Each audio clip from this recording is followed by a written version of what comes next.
Okay, so let's start. We want to start this new topic. So let me introduce it. Our topic is called financial instruments. Now, as a company, there are various ways in which you as a company, you can borrow finances. As a company, there are various ways. One way is that you can issue shares. As a company, you can borrow by issuing shares. Number two, you can also borrow by issuing debentures. As a company, you can also borrow by issuing maybe bonds. Let us assume something like a 10% bond. So these are various ways in which you as a company, you can borrow finances. So let's assume that you are a company A looking for finances. You can either borrow by issuing shares, or by issuing debentures, or by issuing bonds. Now listen, somebody somewhere, let's call him that person B, will have to provide you with the capital or the finances that you needed. That person, it could be a person B or a company B, would either buy your shares, or could buy your debentures, or could buy your bonds. From the language of financial instrument, that person B or entity B, we normally refer to them as the investors or the lenders. You, company A, who is borrowing these finances, we refer to you as the borrower. So in a financial instrument, there will be a borrower and there will be the lenders. Now listen, B, I'm talking of B now. Whether B buys your shares, or he buys your debenture, or he buys your bonds, to him or in the books of B, there will be an asset. Because B is investing. So in the books of B, they would recognize what we call a financial asset. They would create an asset in the name of investment. You A who is borrowing.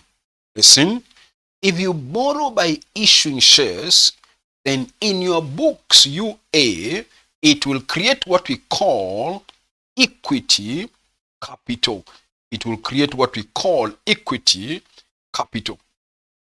And if you borrow by issuing either bonds or debentures, either of the two, in your books UA Limited, it will create what we call a financial liability, because you have an obligation to pay that amount. Whatever the amount of the debentures, whatever the amount of the bond, as a company A, you have an obligation to pay. Now, so when you are told to define what's a financial instrument, we normally define a financial instrument as a contract. We normally define it as a contract that leads to a financial asset to one party and a financial liability or equity capital to another party. That a financial instrument is a contract that leads to a financial asset to one party and a financial liability or equity capital to another party. Of course, we have said to the investors, a financial instrument will create what? It will create a financial asset.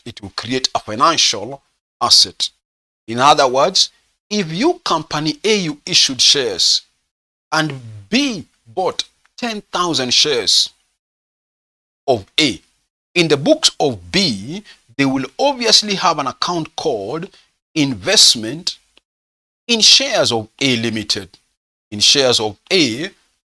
So in the books of B, they would have an investment as an asset. That is what we are saying. It will create a financial asset. Whatever the amount he paid, of course, it's an asset. He will debit the investment and credit cash. Let us assume he bought 10,000 shares at a market price of 50. That will come to 50,000. Or is it 500? 500,000. That's what we are saying. So a financial instrument, in the books of the investors, we have said it creates a financial asset. While in the books of the borrower, a financial instrument will create either, listen, it will create either a financial liability or it will create a an equity capital. That a financial instrument in the books of the borrower will create either financial liability or an equity capital. Good. So before we proceed, listen, some of you are new to the class. I've told these others before. Some of you are new. If you have not subscribed to my YouTube channel, please subscribe. If you have not subscribed the YouTube channel, please subscribe by hitting that subscription button below there so that you can be notified whenever we are posting new videos into the YouTube. If you are new to the class and you have not subscribed, please hit that subscription button. You can even hit it as you are watching this video. Hit that subscription button so that you can be notified whenever we are posting new videos into YouTube. You can even hit the notification bell so that you are notified whenever we post new videos into YouTube. Okay, so we can now continue. So for the new guys, please subscribe. Now, let me continue now. So we want to write something. Before I go into the details now, let's put down something on what we have already said.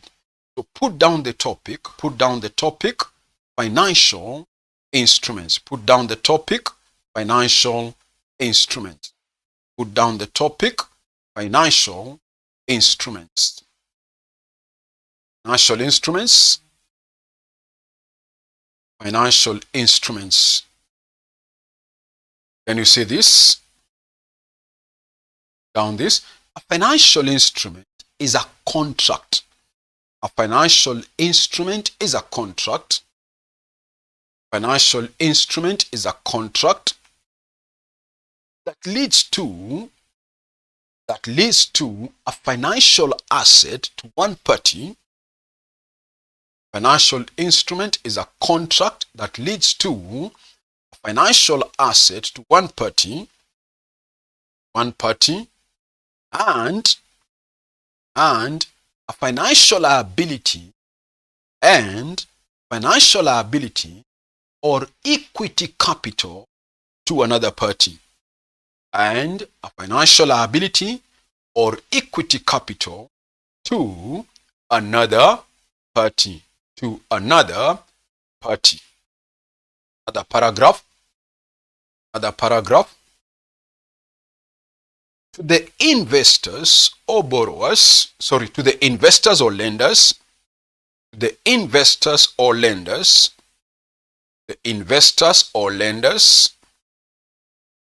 a financial instrument would create. The investors or lenders, financial instrument would create a financial asset. See, to the investors or lenders, a financial instrument would create a financial asset. A financial asset. The paragraph. To the borrowers, a financial asset, a financial instrument. The borrowers, financial instrument. To the borrowers, a financial instrument would create. Financial instrument would create either a financial liability or equity capital. Create either a financial liability or equity capital. Good. Fine. So let me proceed from there now. So allow me to proceed. Allow me to proceed from there now.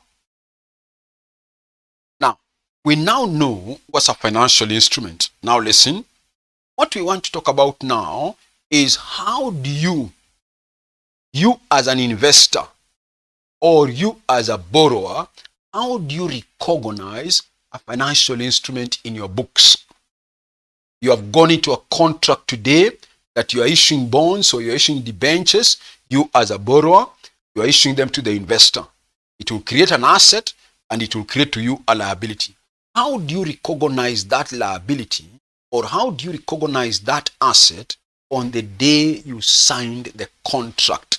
That's what we want to talk about now. Okay? So what we want to talk about now is what we call recognition. Don't write, let me first discuss it. Recognition and measurement. Recognition and measurement of financial instruments. Recognition and measurement of financial instruments. Now listen. All financial instruments, whether it's a financial liability or it's a financial asset, all of them should initially be recognized at their fair values.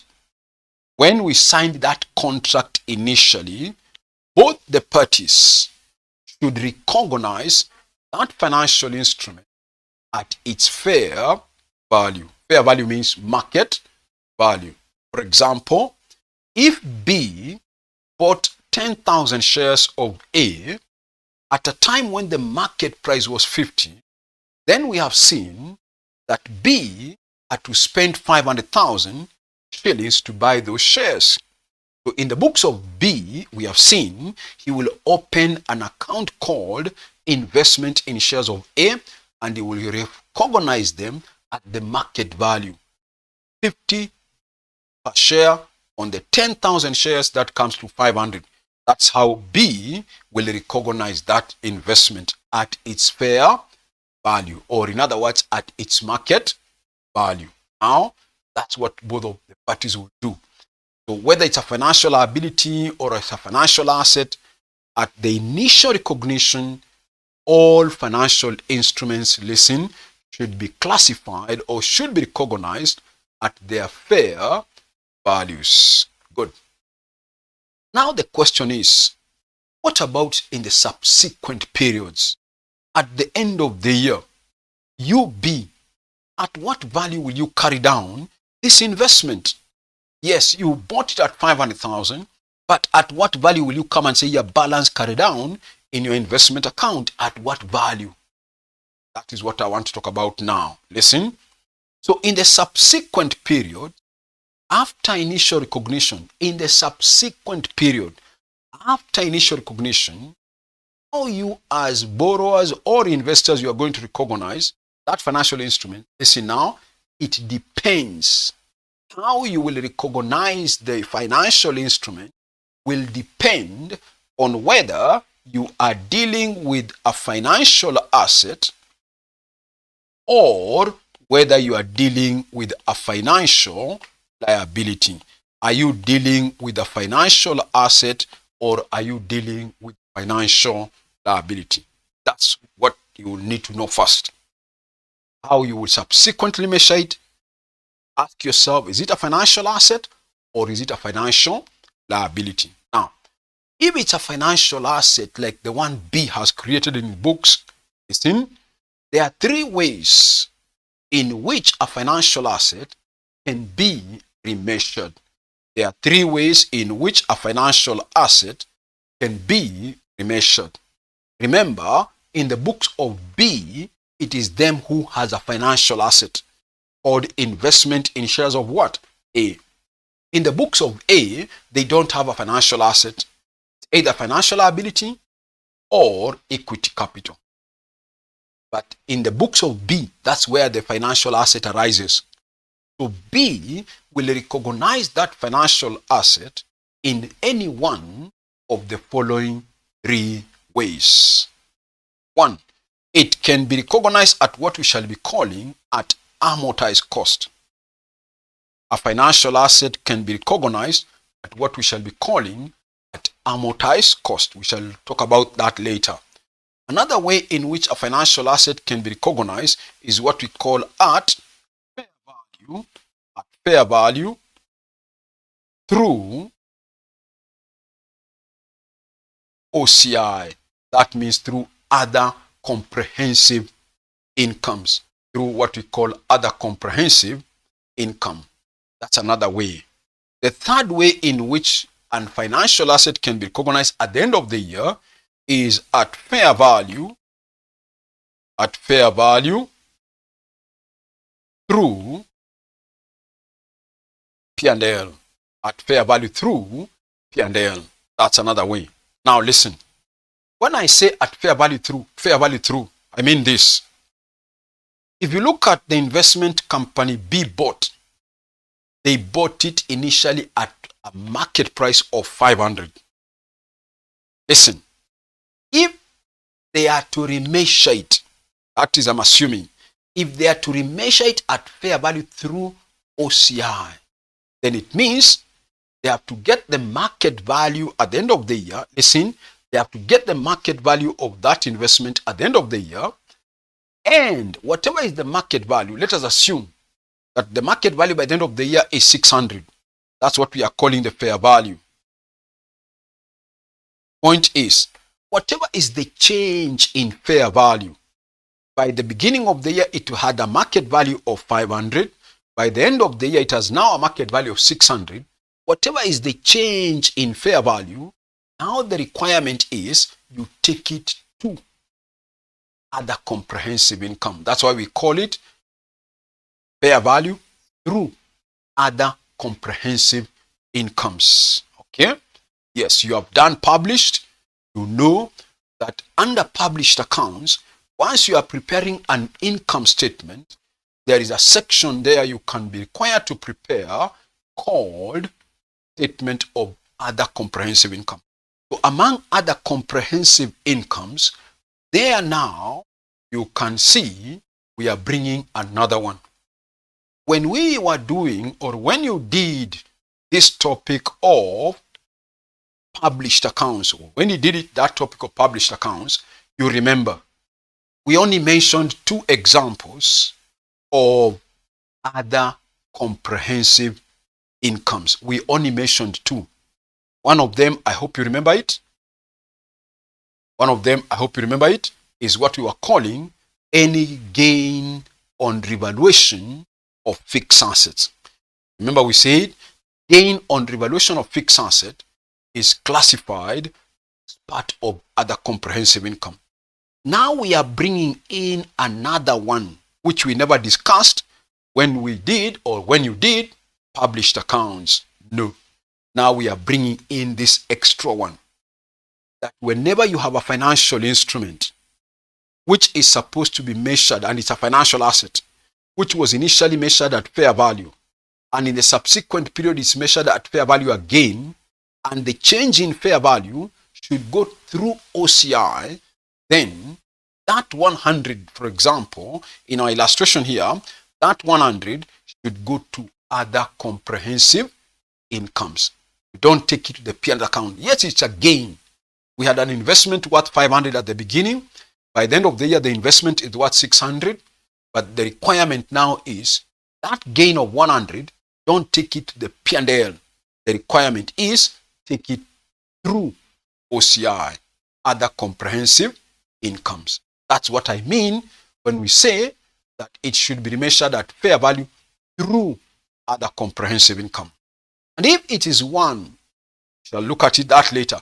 If it is one that should be measured at fair value through P&L, then again, listen, by the end of the year, you as an investor again, you will value your investment at market value. You will value your investment at market value. Let us assume again it is 600.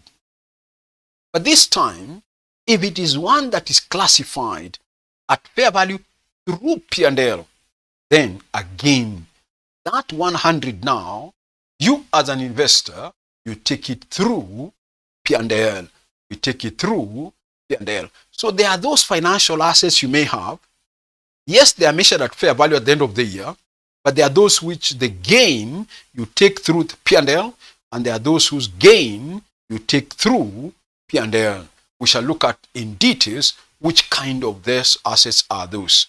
Otherwise, I've explained what I mean at fair value through P&L, or I've explained what it means at fair value through OCI. Good. Otherwise, let me review that before I go on. Otherwise, I've said all financial instruments should initially be recognized at their fair values. And I've said subsequent measurement will depend on the classification of the financial instrument, i.e., that means whether it's a financial asset or is a financial liability. And I've said if it's a financial asset, then it can be remeasured in any one of the following three ways. One, it can be measured at amortized cost. Two, it can be measured at fair value through OCI. Three, it can be measured at fair value through P&L. Good.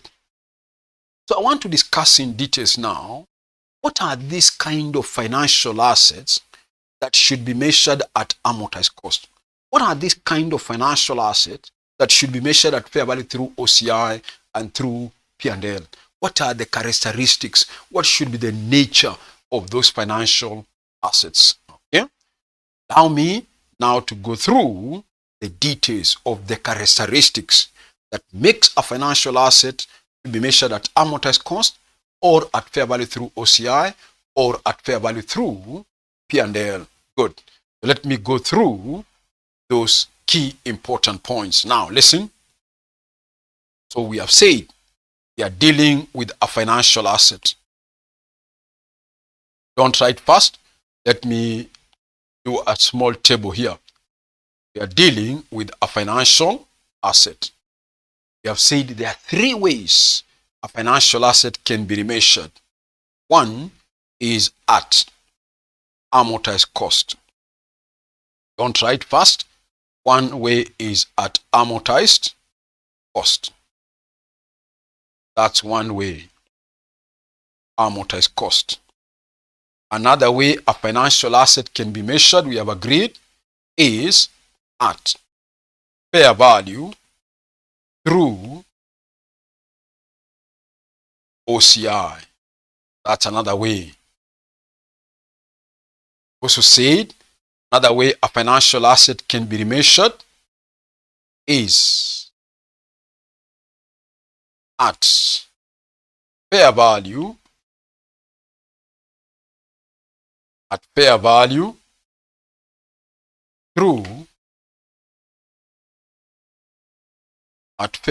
through P&L. Good. Those are the three ways financial asset can be measured. Let me go through. Now, what kind of financial asset are these that should be measured at amortized cost? Let me go back. When I was talking about company A looking for finances, I said company A, sorry.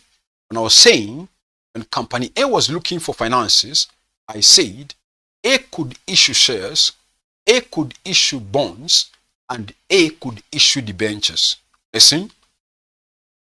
Let me assume that company A issued a 10% bond whose nominal value was 200 million.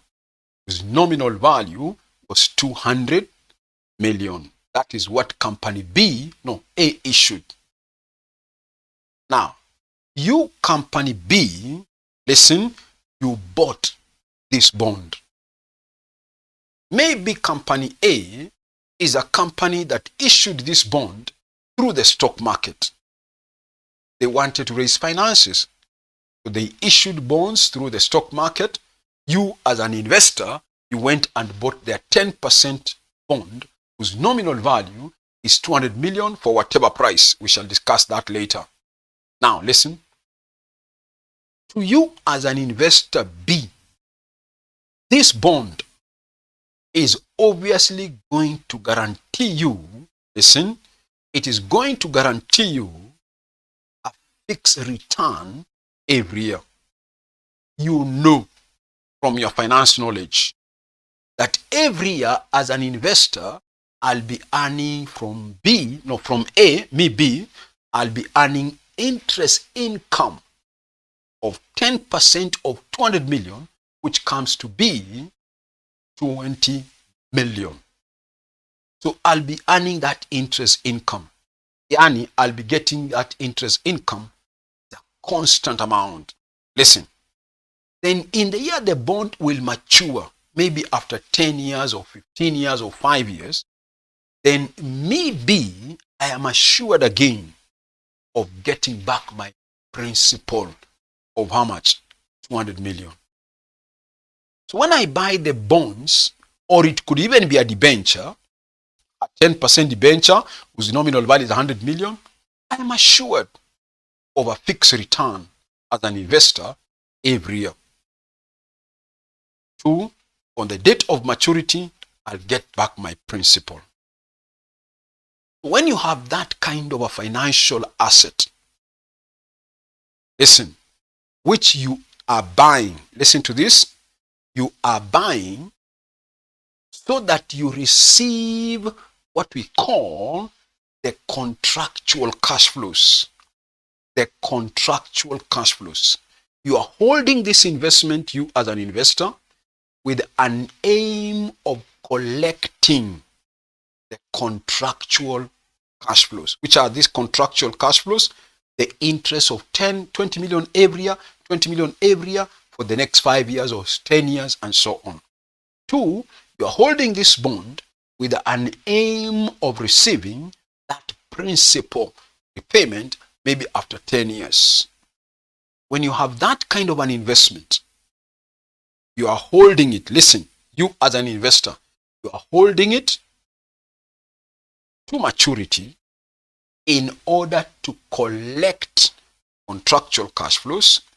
And 2, those cash flows that you are aiming to collect, they are for payment. Listen, they are for payment of interest and principal. So when your investment has those 2 characteristics, you as an investor B, you are required to remeasure your investment at what we call the amortized cost. We shall discuss how to compute the amortized cost later, but my point is this. What are the conditions? The conditions for a financial asset to be measured at amortized cost. I have told you there are 2 conditions. 1, this is an investment which is held to maturity in order to collect what we are calling contractual cash flows. To collect what we are calling contractual what? Cash flows. That's 1. Listen, Bado. Then I've told you those cash flows, that is the second point now. These cash flows, we are saying cash flows are for payment of interest and principal. So if you as an investor B, you have a financial asset which meets those 2 conditions, then you are required to remeasure them at the end of the year at what we shall be calling the amortized cost. Good. So I'm through with the first category of those financial assets that should be remeasured at their amortized cost. Don't bother now how to compute the amortized cost. Just want you to know what nature of financial assets are these. Good. Number 2, which kind of financial assets are these that should be measured at fair value through OCI? Listen to this now. Under that category, we have 2 subcategories. We have 2 subcategories. One, we have two subcategories. One, for what we call debt instrument. What we call debt instrument, or what we call equity instrument. Equity instrument. Let me explain. Equity instrument. Listen. If you went to company A and bought their shares, then you are buying an equity instrument. If you went to company A and bought their bonds or debentures, then you are buying a debt instrument, because they have to pay you. Yeah? So you are buying a debt instrument.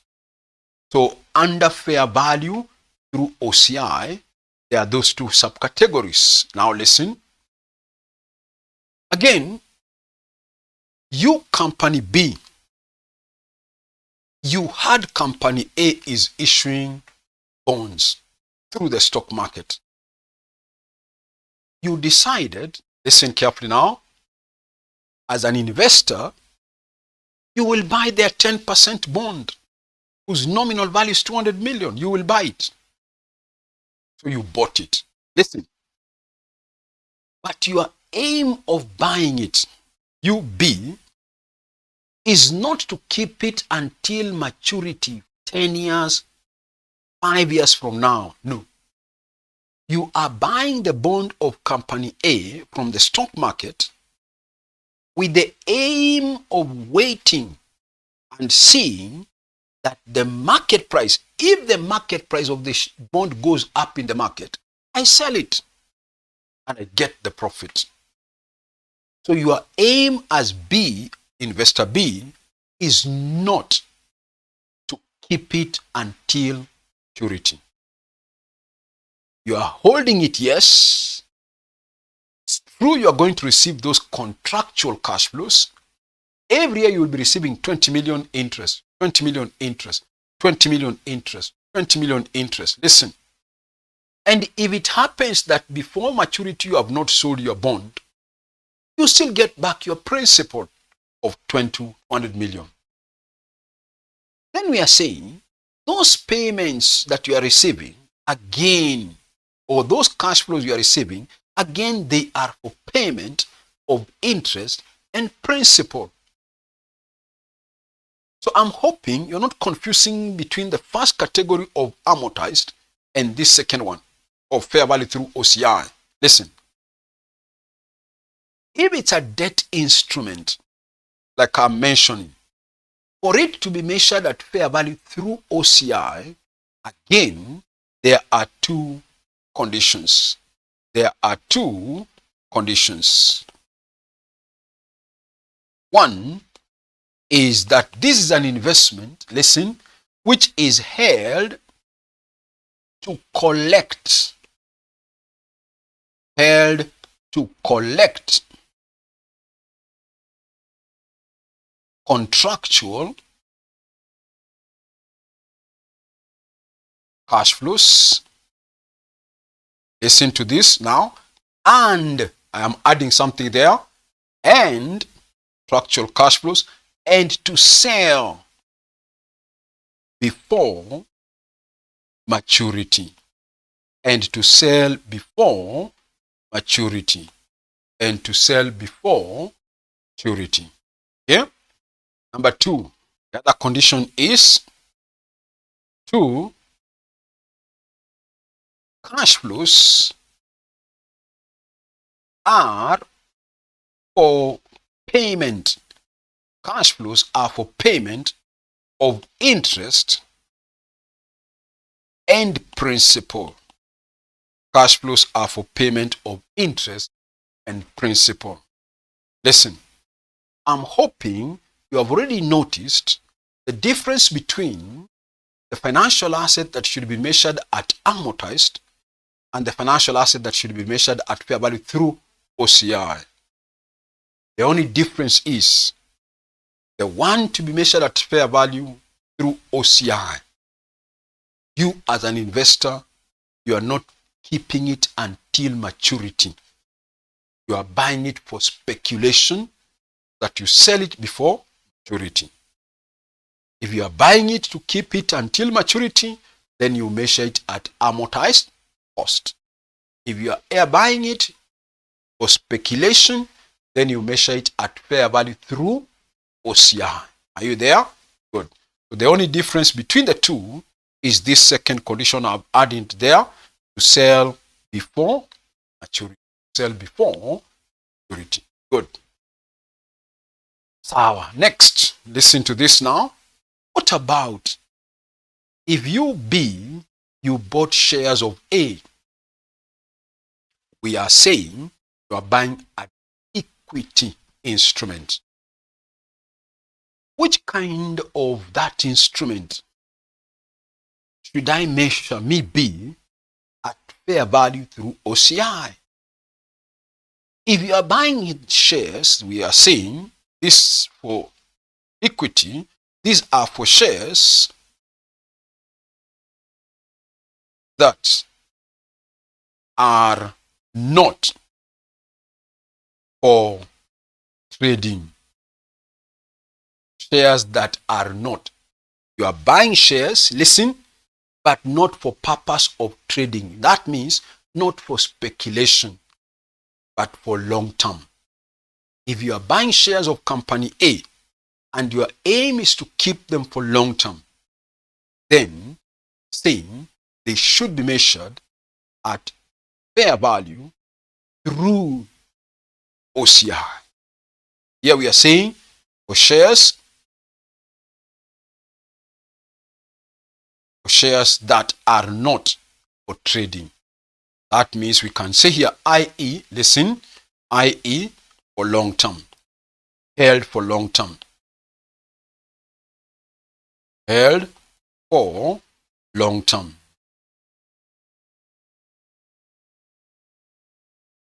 Good. So that kind of an asset, an asset that has that feature, it's an equity instrument. You as an investor, you are buying it, keep it for long term, then measure it at fair value, and the change in fair value, take it through OCI. Good. Next, what about the last category? At fair value through P&L. At fair value through P&L. Listen, this is again, listen, for any other financial asset. Any other financial asset which cannot be classified either at fair value through P&L, no, through OCI, or it cannot be classified under fair value through, not at amortized cost.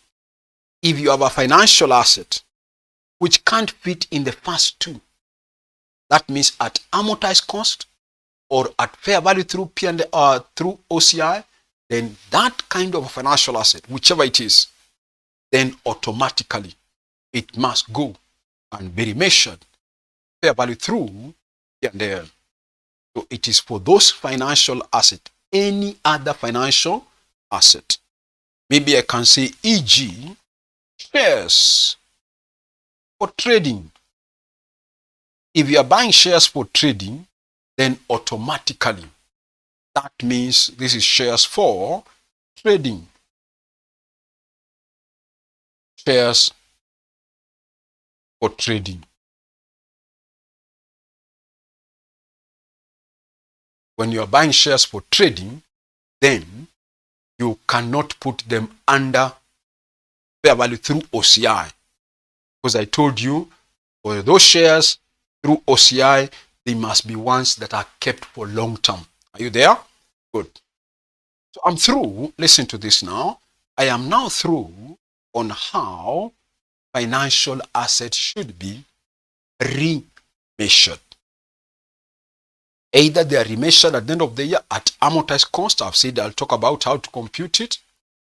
or at fair value through OCI, or at fair value through P&L, at fair value through P&L. Are you there? Good. Then we have discussed what characteristics should that financial asset have in order for it to be measured at amortized cost, at fair value through P&L, or at fair value through OCI. Good. Those at fair value through OCI, say there are some two subcategories. Either it's a debt instrument or it's a equity instrument. Good. Now, I am through now. Listen, I'm through now. I've said all financial instruments initially said they should be measured at fair values. In the subsequent periods, I said how they are remeasured depends on the classification. In other words, is it a financial asset or is it a financial liability? We are through with our discussion concerning financial asset. What about financial liability? In other words, now we are looking at it. Listen, we are not looking at it now. We are not looking at it from the point of view of B, investor B. Now we want to look at it from the point of view of A, the borrower. Because it's from the borrower who they have a financial liability. How will they measure it again at the end of the year? You issued your bonds. You issued your debentures. So in your books, it created a financial liability. How will you measure that financial liability at the end? We have agreed. Initially, you measure it at its fair value. But in the subsequent period, how will you remeasure it? Listen to this again. You as an borrower, by the end of the year, you will have to measure that financial liability at its amortized cost. At its amortized cost. You will compute the amortized cost of that financial liability and you value it at its amortized cost. Listen, we shall discuss how to compute the amortized cost. Listen. Otherwise, listen, you may have issued you might have issued the 10% bond. Listen to this. Through the stock market, but your aim of issuing that bond is this. You are waiting for the price of the bond to go down so that you redeem it, you pay back. For example, you issued bonds whose nominal value is 200 million. Investors paid you 200 million through the stock market. But you realize now the market price has gone to 180 million. I can buy back that bond. That means I can redeem it. I pay 180. Remember, I got 200. I pay 180 and I've gained 20. Meaning, listen, you issued this bond, not for purpose of raising finances, but you issued it for speculation. Of course, not many companies do that. In most companies, whenever they are issuing bonds or debentures, they are normally issuing them to raise finances. But we are saying, if the aim of you issuing the bonds or the finance or the debentures, if the aim is for speculation, then they have to be measured at fair value through P&L. At fair value through P&L. Meaning, remember initially you measured them at market value. Now you measure them again at market value.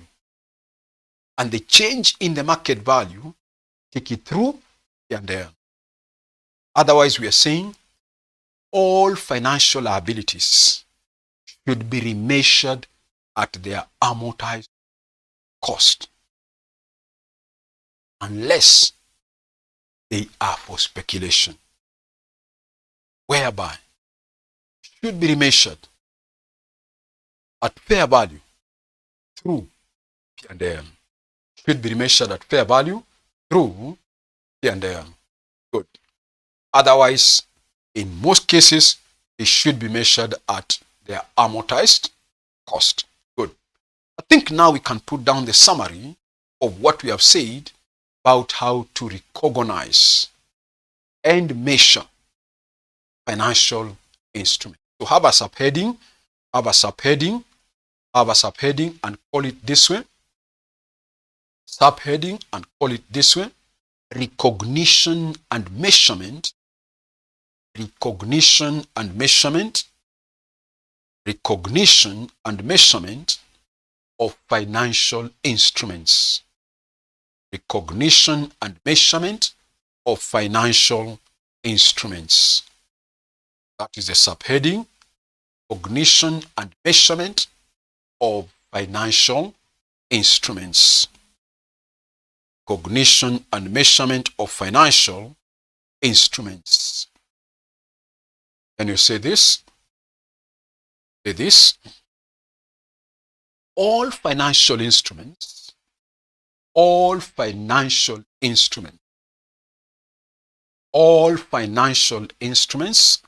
should initially be measured. All financial instruments should initially be measured at their fair values. All financial instruments should initially be measured at their fair values. At the fair values when the parties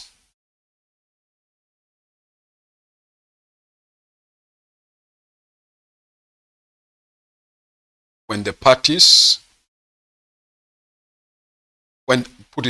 entities became party to the contract. I've said all financial instruments should be measured. All financial instruments should initially be measured at their fair values. All financial instruments should initially be measured at their fair values when the entity became party to the contract. When the entity became party to a contract. Party became party to a contract. Party became party to a contract. Another paragraph. Another paragraph. Another paragraph. Subsequent measurement. Subsequent measurement after initial recognition. Subsequent measurement after initial recognition depends. Subsequent measurement after initial recognition depends on the classification. Depends on the classification of the financial instrument. Subsequent measurement after initial recognition depends on the classification of the financial instrument, i.e. whether a financial instrument is, whether a financial instrument is a financial asset or a financial liability, i.e. whether a financial instrument is a financial asset or financial liabilities, or a financial liability. Another paragraph. Another paragraph. Another paragraph.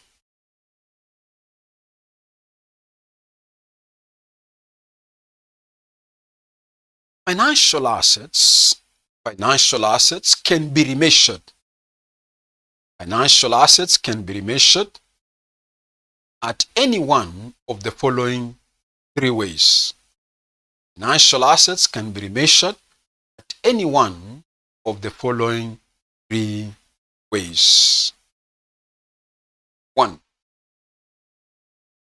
Financial assets can be measured at any one of the following three ways. 1. At amortized cost. 2.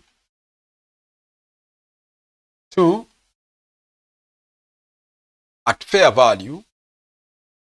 At fair value through other comprehensive incomes. At fair value through other comprehensive incomes. Bracket OCI. 2. At fair value through other comprehensive incomes. Bracket OCI. Number 3. 3. At fair value through P&L. At fair value through P&L. At fair value through P&L. At fair value through P&L. Good. So with that now, I don't need to wrap this table. I don't need to wrap this table, so you can even copy it. Just copy it. Just copy it. We don't need to wrap that chart. You can copy it as it is. You have the financial asset at the top.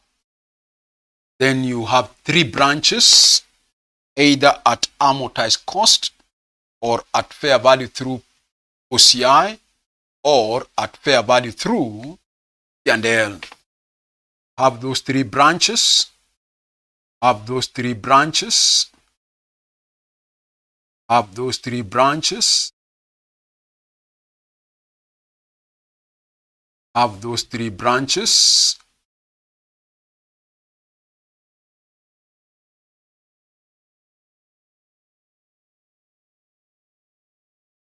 Then when you go down, now we are starting on the first branch. Now we are starting on the first branch. Now we are starting on the first branch. And the first branch is the one at fair value. No, at amortized cost, sorry. At amortized cost. At amortized cost, I've given two conditions. Can copy them. At amortized cost, I've given those two conditions. Number 1, held to maturity. 1, held to maturity in order to collect. Held to maturity in order to collect contractual cash flows. Held to maturity in order to collect contractual cash flows. 2, cash flows are for payment. Cash flows are for payment of interest and principal. Cash flows are for payment of interest and principal. Good. That's all for the first category, and that is at amortized cost. Finish. We want to go to the second category now.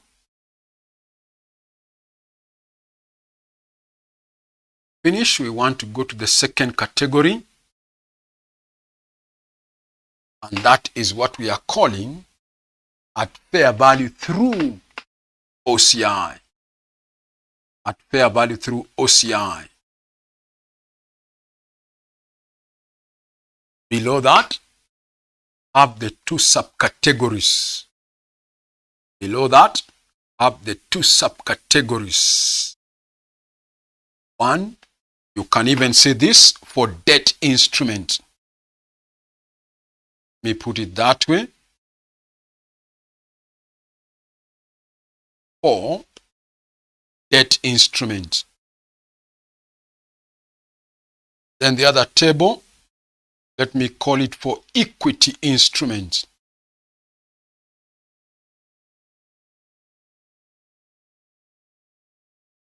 Good.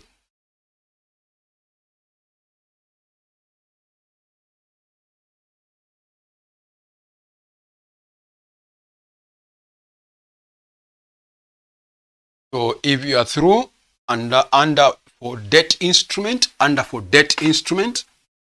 there are two conditions there.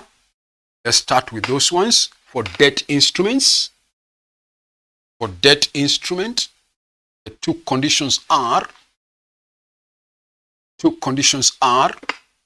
as andika, held to collect contractual cash flows,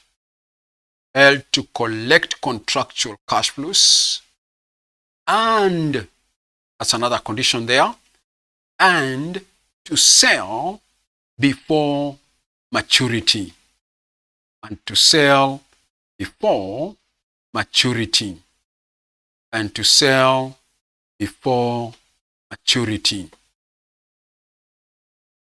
Sell before maturity. You can underline the word sell before maturity. That's important to remember. Sell before maturity. Then condition number 2 under that, condition 2, andika cash flows are for payment. Cash flows are for payment of interest and principal. Cash flows are for payment of interest and principal.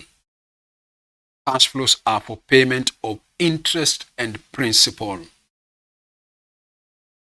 Cash flows are for payment of interest and principal. Okay? That's all for the second category. Finish, we go to the other subcategory of the second class. Finish, if you are still copying. We want to go for equity instruments, still under fair value through OCI. Want to mention which are these instruments that should be measured at fair value through OCI, and they are of equity in nature. That means they are shares. Finish.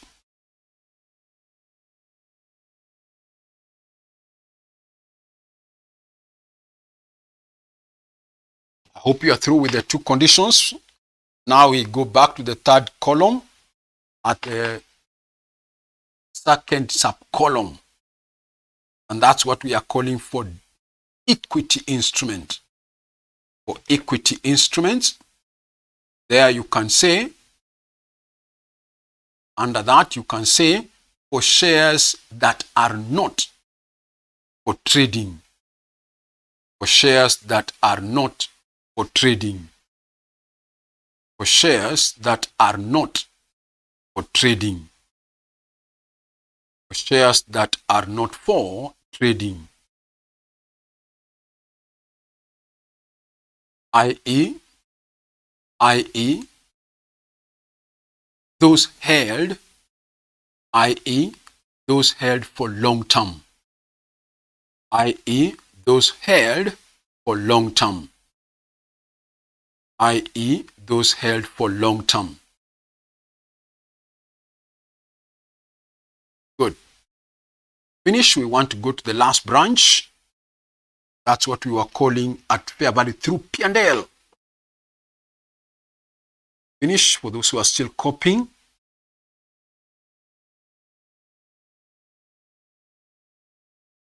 For the last category, it was that for fair value through P&L. Fair value through P&L. Then you write this. Under that unaweza kusema for any other. any other financial asset. Any other financial asset. Any other financial asset. E.g., shares for trading. E.g., shares for trading. E.g., shares for trading. E.g., shares for trading. Good. So finish. We are now through with that. We want to discuss the liabilities now. We have discussed assets. Finish. We want to put a small note for liabilities. Otherwise, for assets, we are through.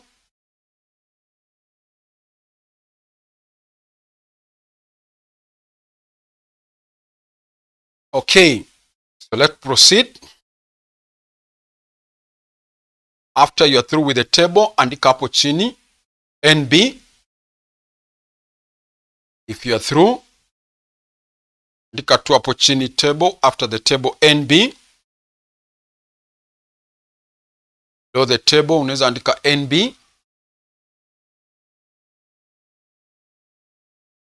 Then you can see this. Financial liabilities should be measured. Financial liabilities should be measured at their amortized cost. Financial liabilities should be measured at their amortized cost. Financial liabilities should be measured at their amortized cost, comma, unless financial liabilities are measured at their amortized cost, unless they are held for trading, unless they are held for trading,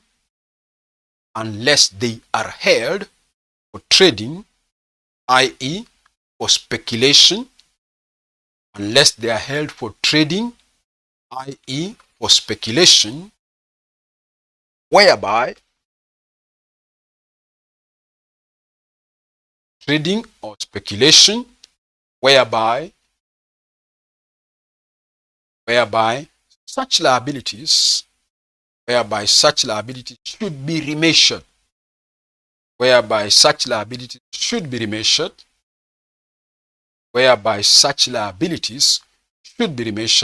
at their fair value,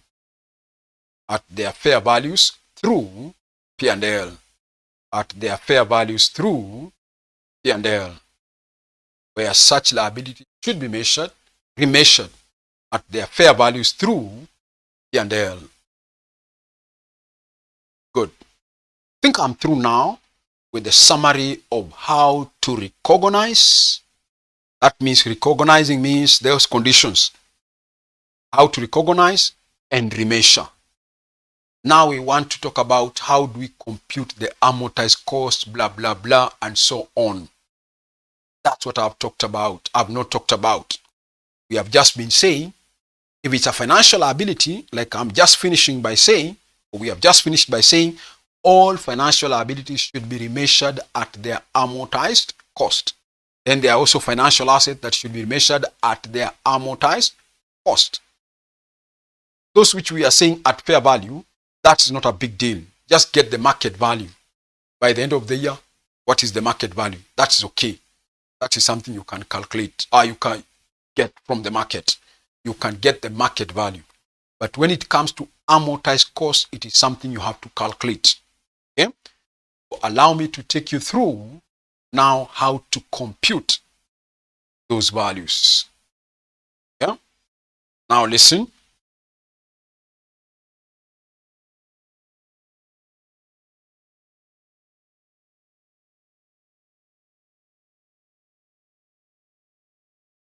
Now, as a borrower,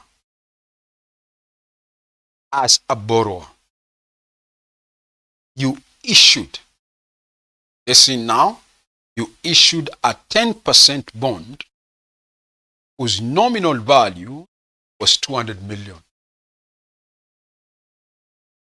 You may not have issued this bond at par. Yes, we know the face value or the par value of this bond is 200 million. Listen. But because you wanted to receive the money very fast, so you gave an incentive to the buyers or to the investors. Told them, I'm issuing you a bond, nominal value is 200 million, but I'm issuing to you at a discount of 5 million or 10 million. Let's assume you issue to them at a 5% discount. So if you issued the bonds to the investors at a discount of 5%, 5% of 200 million is 10 million. Listen. So you, company A, who issued this bond, you did not receive 200 million because you never issued it at par. You issued it at a discount.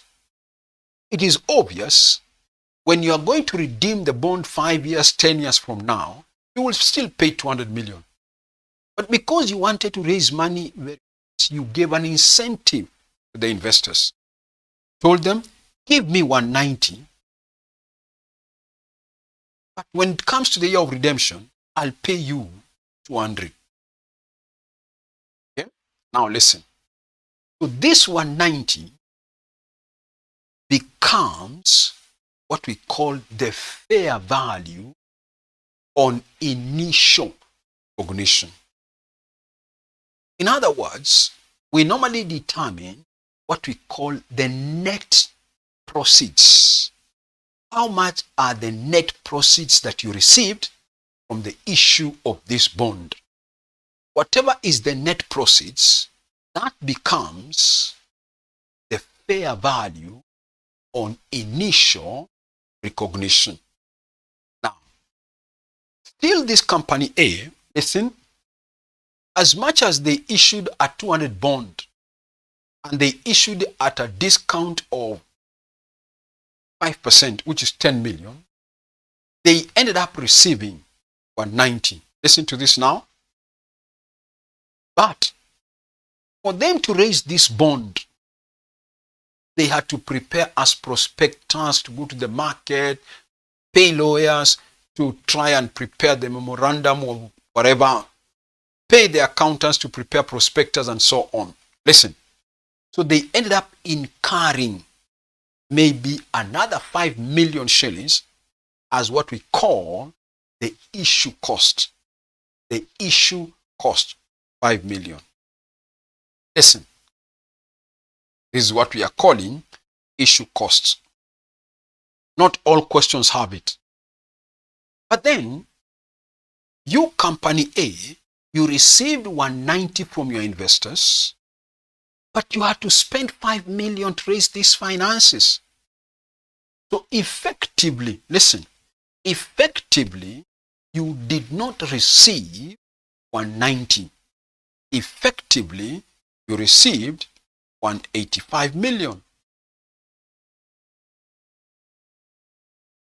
You issued a bond whose nominal value is 200 million.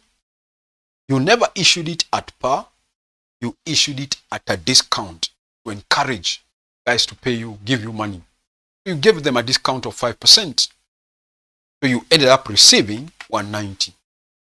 But on top of this, you incurred some cost. Hire lawyer, accountants, blah, blah, blah, so on. So there was some issue cost in the process of raising these finances. Let's assume 5 million.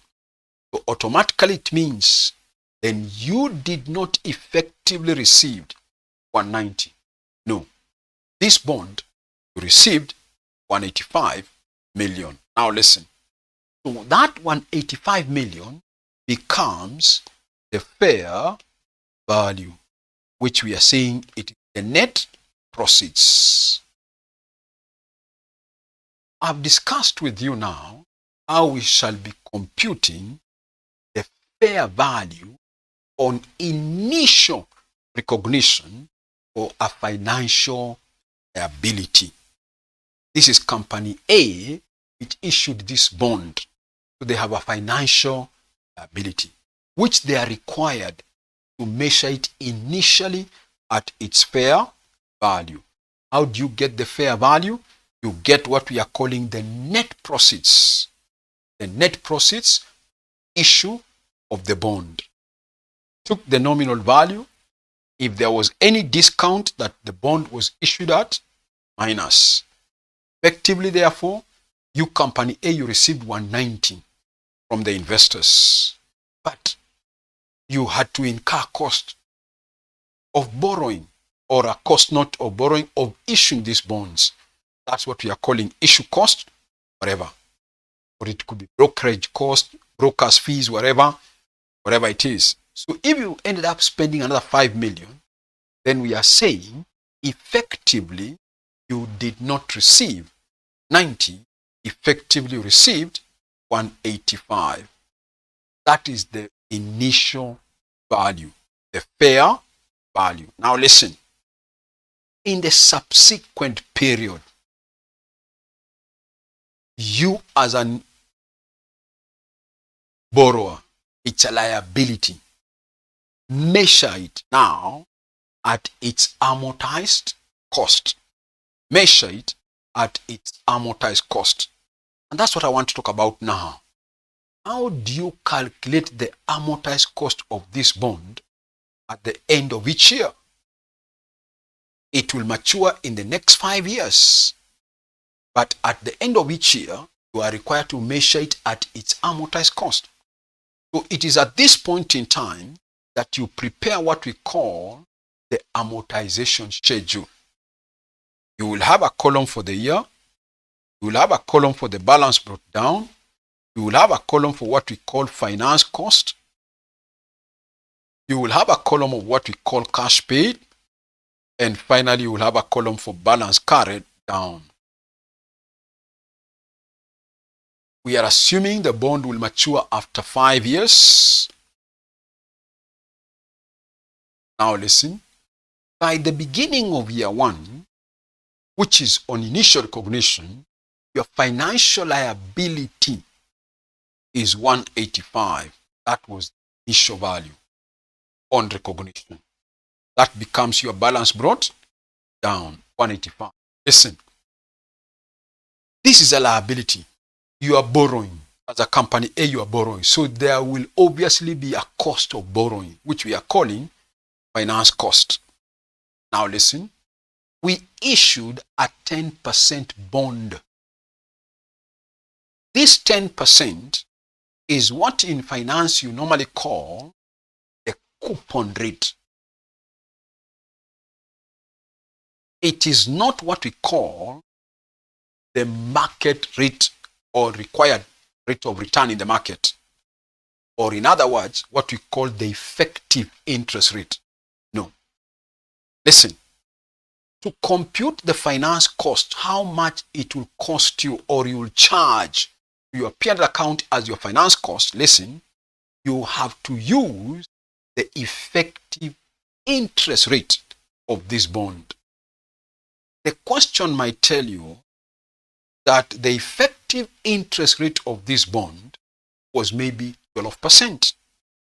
So you use 12% to compute the finance cost. Listen, to compute the cash paid, I told you this when I was introducing it, that you as company A, you issued a 10% bond whose nominal value is 200 million. I said every year you will be required to pay 10% of 200 million, 10% of 200 million, 10% of 200 million to the investors. So that 10% that we are talking about is the percentage which we normally call the coupon rate. Listen, and it is that coupon rate that we normally use to calculate the cash paid. So to get the cash paid, you use the coupon rate, 10%. Listen, on the nominal value or the par value, which is 200 million. So for the next 5 years, every year you will be paying 20 million, 20 million, 20 million, 20 million, 20 million. That is what we call the cash interest payments. The borrowing cost or the finance cost, so cost of borrowing, which is the finance cost, we compute it on the amount of the liability at the beginning of the year, and we use the effective interest rate. We use the effective interest rate. In that case, we began the year with a liability of 185. You will be given the effective interest rate of this bond. I have assumed 12%. 12% of 185 million is how much? 12% of 185 million is like how much? Let me calculate and see. We are just trying to estimate. 12% of 185. That's about 22.2 million. For purpose of illustration, let me assume 22 million for purpose of illustration. Now, so at the beginning, I had a liability of 185.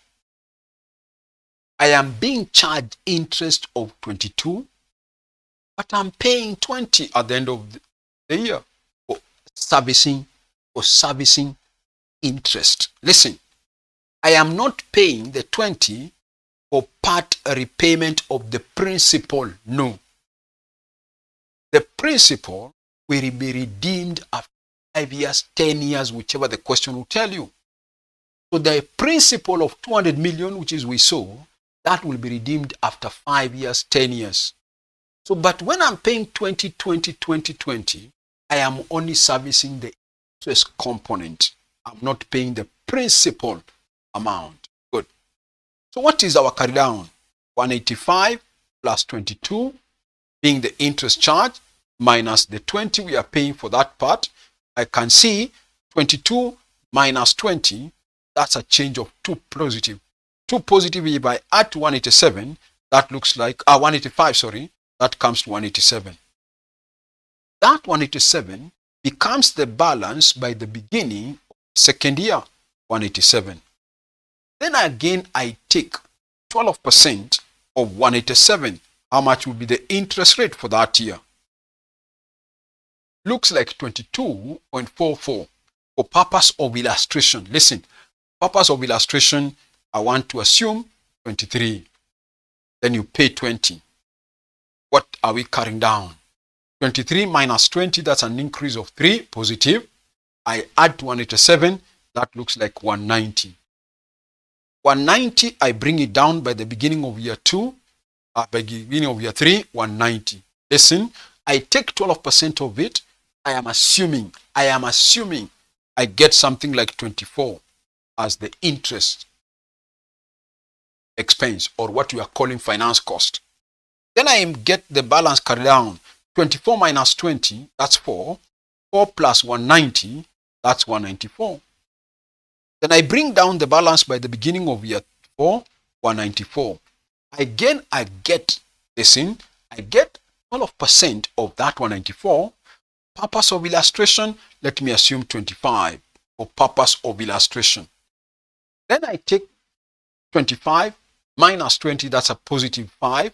I add it to 194, that comes to 199. Then in the final year, now I come, say 199. I again take 12% of that 199. Let me assume that I get an amount of 26. Listen carefully now. We are in the final year. And in that final year, listen, you are redeeming the bond. You are redeeming the bond. Listen carefully. The question will tell you, how are you redeeming this bond? If the question tells you you are redeeming the bond at par value, then you come and pay your 200 million. That is how you are redeeming. Listen, the question could tell you you are redeeming this bond at a premium.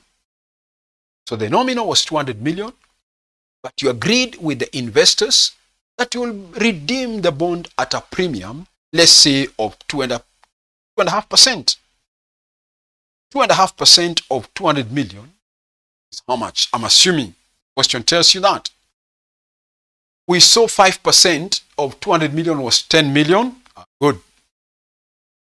2.5% therefore must be 5. If I'm redeeming the bond at a premium of 2.5%, means, listen, I pay the 200, and on top of that 200, I add 2.5% of it, which is like 5 million. So in the end, I'm paying 2 or 5 million.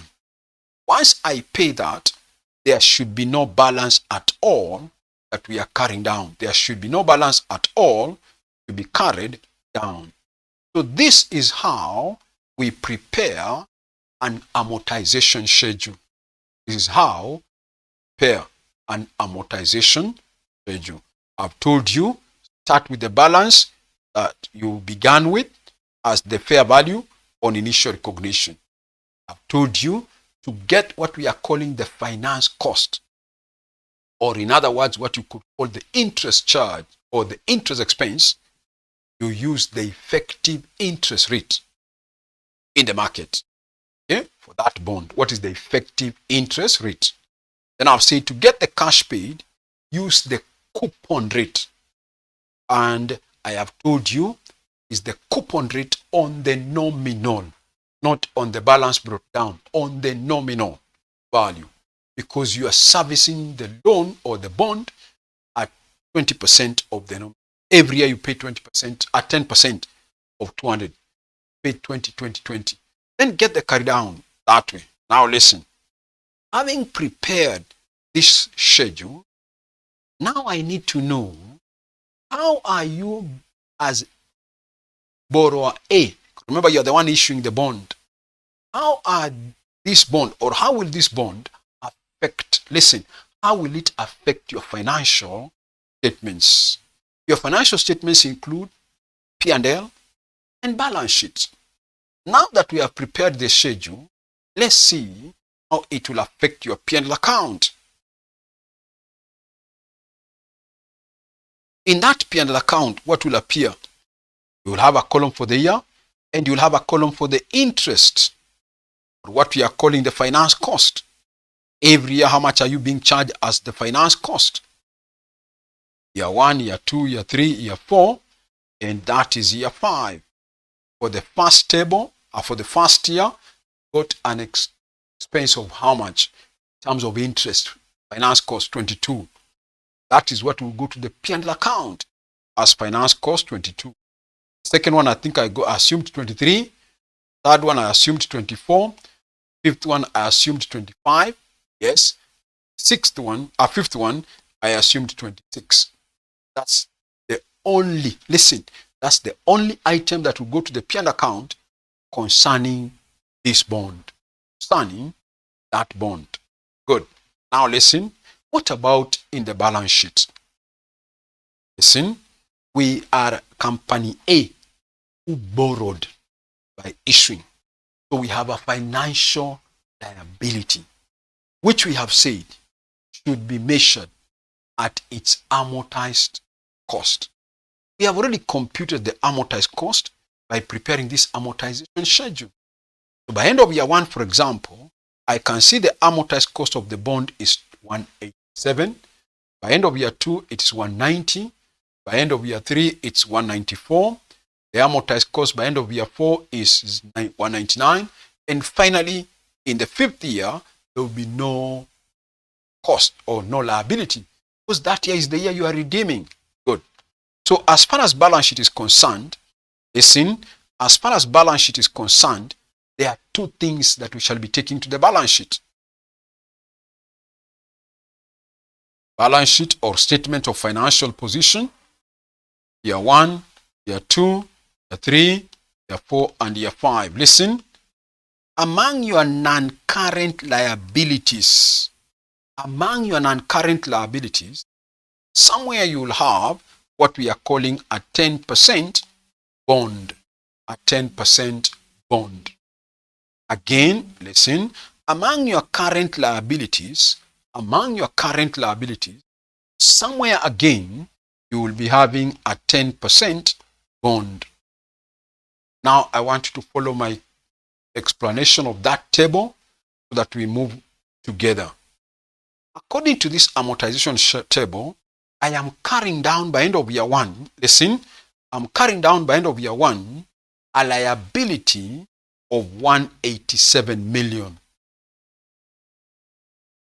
It's a liability. Will I classify it as a long-term liability or will I classify it as a current liability? Listen, I've told you this bond will be redeemed in the 5th year. That's when we shall pay the principal. I've just told you that though I am paying 20 million every year, I am not servicing the component of the principal. No. Everything of the principal will be paid in the 5th year. Now listen. So it means therefore that if by end of year one I'm carrying down a liability of 187, I will have to ask myself, how many more years are still there or are still remaining for you to pay that 187? I'm still remaining with second year. Remember, I'm doing balance sheet of year one. Still remaining with the second year, third year, fourth year, and the 5th year. I'll pay by the end of the 5th year. So I'm still remaining with 4 more years to pay that 187. And therefore, I'll take it to the balance sheet of year one, a long-term liability. That 187 becomes long-term 187. There will be nothing out of that 187 that will be considered as a current liability. No. We go back to the table again. Year 2. What are we carrying down? By end of year 2, we are carrying down 190 as our liability. You see, again I have to ask myself, how many more years are still there for us to pay that 190? I am doing the balance sheet by end of year 2, so I still have the 3rd year, 4th year, and the 5th year. So that 190 still has 3 more years to go. That's long term. So in the balance sheet of year 2, I take that 190 as long term. Good. Take that 190 as a long term liability, meaning, again, nothing of it will be current. No. We go to 3rd year now. Go to 3rd year. In the 3rd year, we are carrying down liability of how much? 194. 194. Again, this amount will be paid at the date of redemption, which is in the 5th year. Because I'm paying 20, but that 20 I've told you, it's not part of the principal. It's all purely interest. So this 194 is part of the principal. So, in that case, end of year 3, I'll ask myself, how many more years do I still have to pay this 194? I now still remain with the 4th year and the 5th year. 2 more years to pay that 194. So in the balance sheet of year 3, that 194, I take it the balance sheet long term again. In the balance sheet of year 3, that is 194 long term. Nothing current. Nothing current. Now watch year 4. Now watch year 4. By end of year 4, we are carrying down a liability of 199. We are carrying down a liability of 199, which will be redeemed in the 5th year. I am at the end of year 4. So I will ask myself, how many more years do I still have for me to pay this 199? I am at the end of year 4, and I know the following year, 5th year, by end of next year, I should have paid that 199. So it means that 199 still has only 1 more year to go. As at the end of year 4, I still have only 1 more year to go. Therefore, I will classify that 199 now not as long term. I will classify it as a current liability. Classify it as a current liability, meaning in the balance sheet of year 4, there will be no long term. Are you following? Hope so. By end of year 4, I am carrying down 199, which must be paid within the next 1 year. Remember, in the 5th year, there is no liability to be carried forward. So that 199 automatically become current component. Good. In the 5th year, from our table, you remember there was a dash. There was nothing to carry down. So in the 5th year, there will be no long-term liability. There will be no current liability. There will be no long-term, no current. Are you following now? This is how that financial instrument will affect the balance sheet. Okay? So in the balance sheet, you needed to know those balances you are carrying down. Will you classify them as long-term liability? You classify them as current liability. Okay? Because some of them will take you more than a year to pay, because you will redeem everything in the year of redemption. Whether the question is for 10 years, you know that any liability by the end of year 1, I still have another 9 more years to go. That's long term. You go on that way, that way, that way. The only issue is the second last one. It will mean you have only 1 more year to go. And in that 1 year, have 1 more year to go, that becomes a current liability. That becomes a current liability. I hope you are following. Good.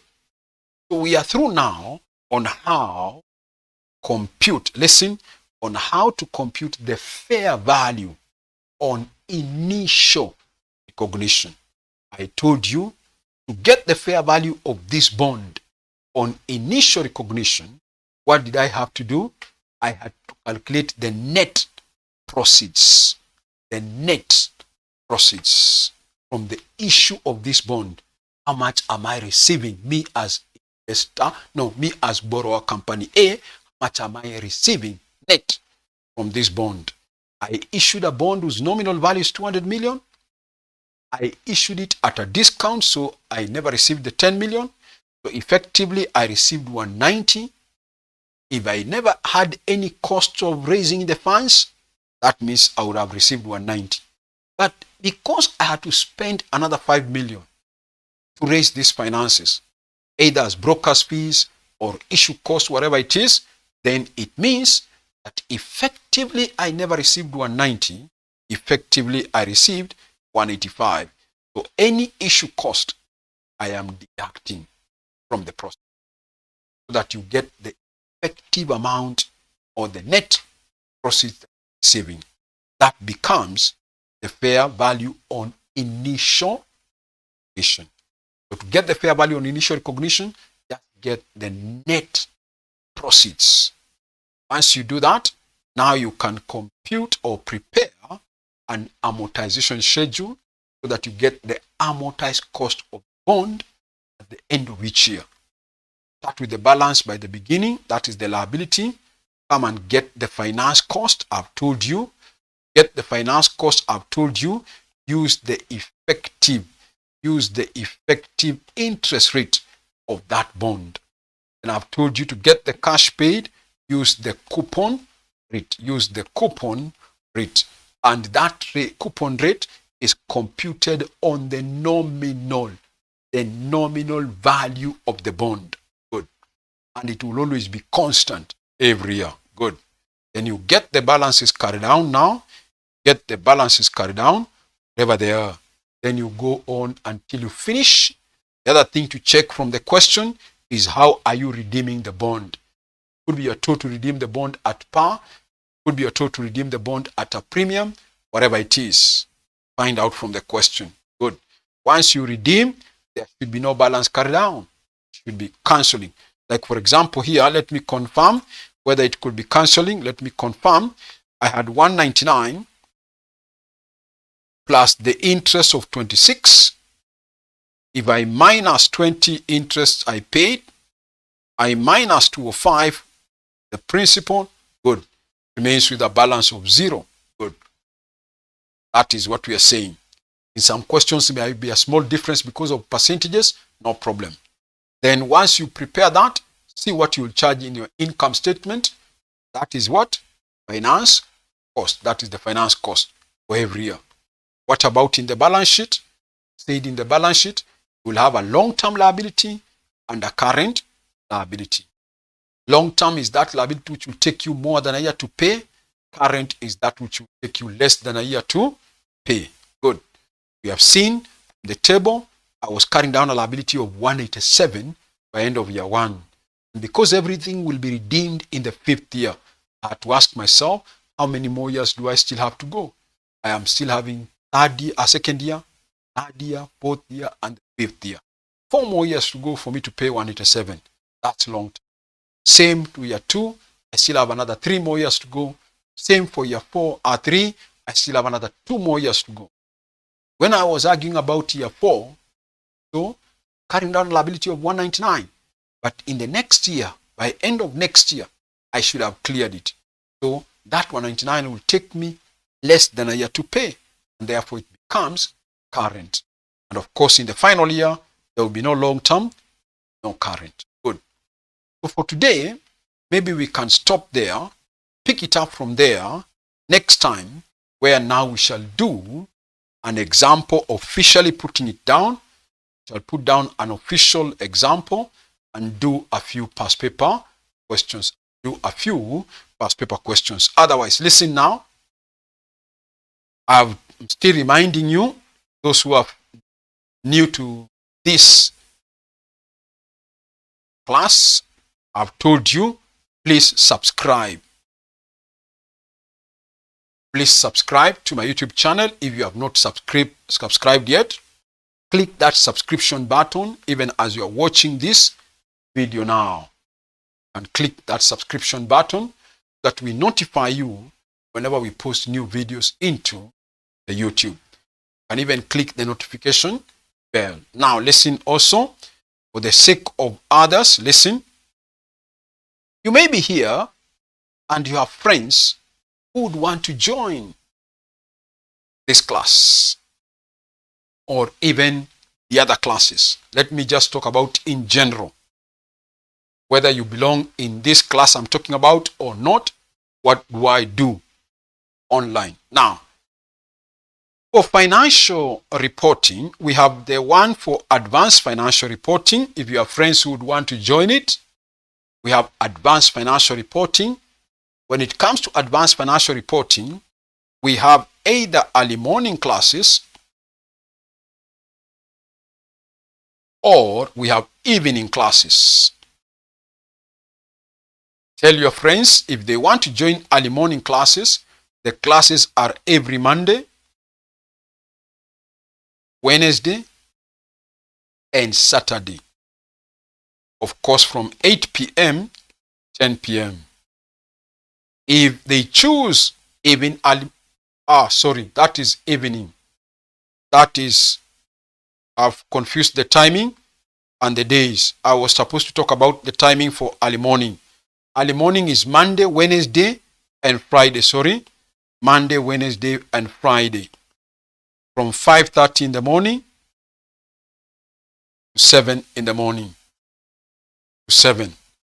For evening classes, it's Monday, Wednesday, and Saturday. From 8 p.m. to 10 p.m. So tell your friends if they want to join the advanced financial reporting of the advanced level. Any of your friends who want to join financial reporting of the intermediate level, tell them the classes are every Tuesday, Thursday, and Friday. From again 8 p.m., 10 p.m. Now listen.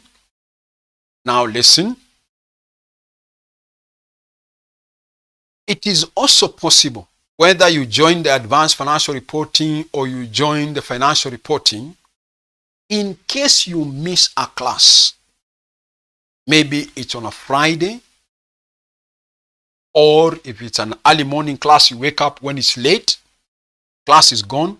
Does it mean you will miss that class? The answer is no. We are saying, in case you miss a class, don't panic. You can still watch the video of the class that you missed. Just go back to the group where the link was posted, click on the link, and you'll be able to watch the video of the class that you missed. Or alternatively, you could have been taught and you still want to listen to the video again, go to the group, click on the link of the class that you want to watch again, and you'll be able to watch. Okay? Good. Now listen again.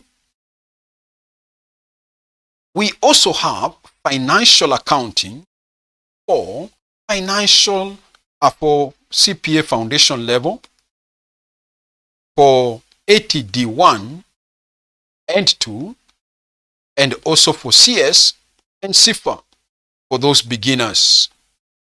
So whether they are doing CS, CIFA, those beginners, or foundation, which used to be called section 1, and ATD1 and ATD2, we still have financial accounting online class. Okay?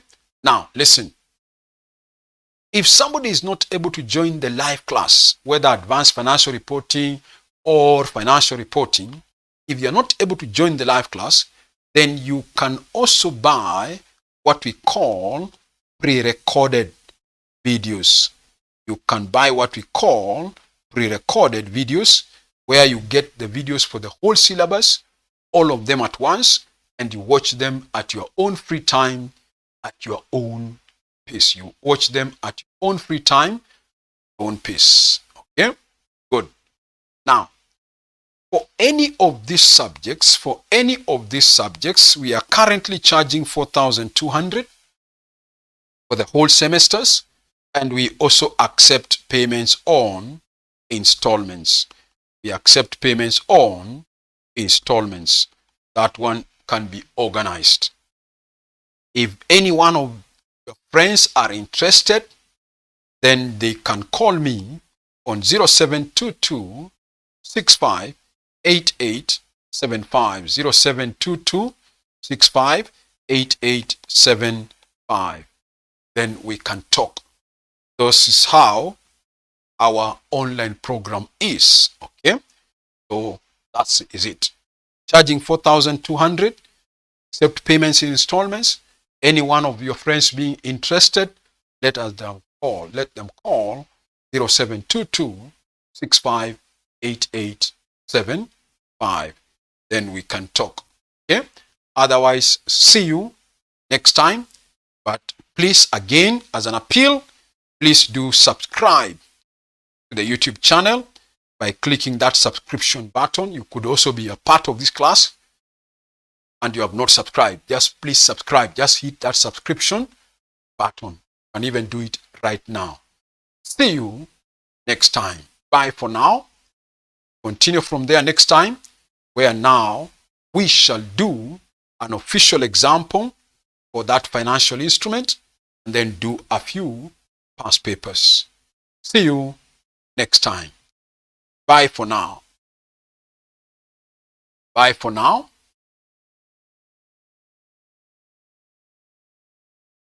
See you.